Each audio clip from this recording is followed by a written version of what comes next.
Welcome to Guide Guru. We hope this video helps. You start by verifying environment. Run DXDiag and note DirectX version and errors so you know what to address.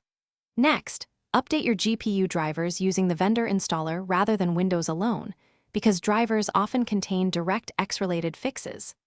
Once done, install the latest Visual C++ redistributables and apply pending Windows updates, since missing runtime libraries or OS patches commonly cause DirectX errors. Make sure to reboot after each major update, so changes fully take effect before proceeding to deeper repairs. Now perform targeted repairs. Reinstall the DirectX end-user runtime to restore missing DLLs. If a specific DLL is named, place it in the system folder only when from trusted sources.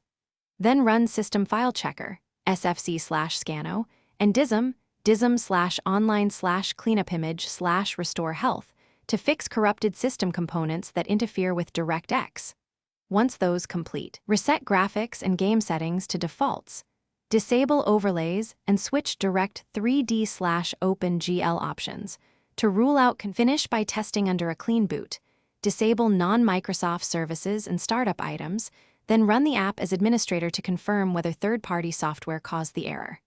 If the problem began after a driver or Windows update, roll back to a stable driver or uninstall that update and reboot.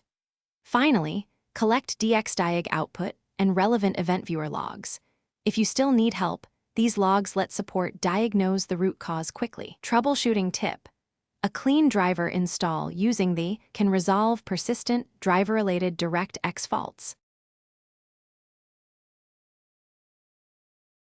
Thanks for watching. Consider subscribing if we helped you today.